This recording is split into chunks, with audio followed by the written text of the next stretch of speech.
Tamang po trip na naman si Raymond. Nama. Ikaw kuya.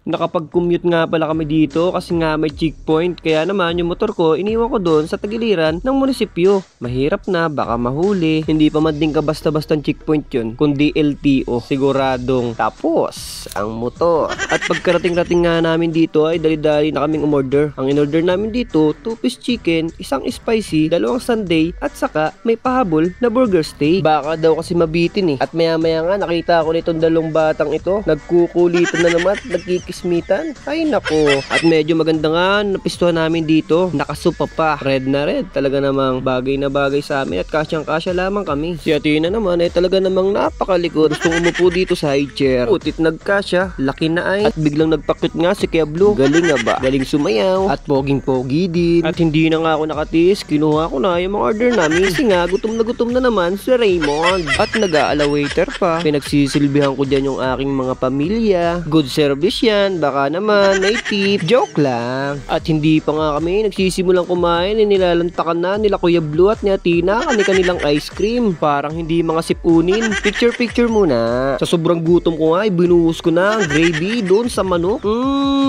Wala nang kutsa-kutsara. Mas masarap kumain kapag nakakamay. Lasang-lasa mo talaga. Mas nakakaganang kumain kapag nandito ka sa loob ng Jollibee kaysa sa bahay. Hindi ko alam kung bakit eh. Basta ganun yung nararamdaman ko. Lagi lang kasi kami nagda-drive-thru at bihirang-bihira na kaming makakain dito sa loob ng Jollibee. Busy na palagi. At nagpa-cute din naman si Athena.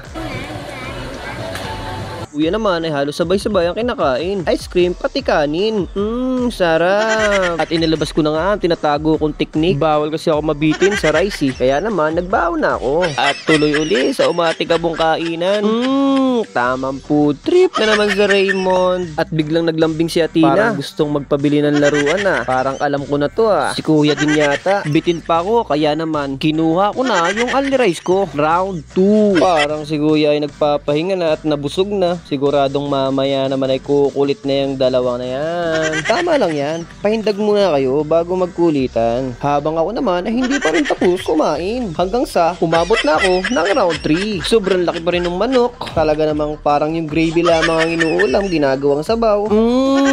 Lapangi. Talaga namang simut sarap. Hindi ako uminom ng tubig masyado. Para naman hindi agad ako mabusog. At medyo nananaid na ako dyan at hindi pa ako nakontento. Talaga namang kumuha pa ako ng kanin at may tawad pa. At medyo nagsisimula na naman yung dalawang magkuya na magkulitan. Kaya naman hindi na kami dito magtatagal at dumidilim na rin. Baka mawalan na kami ng masakyan. Kaya hanggang dito na lang. Paalam.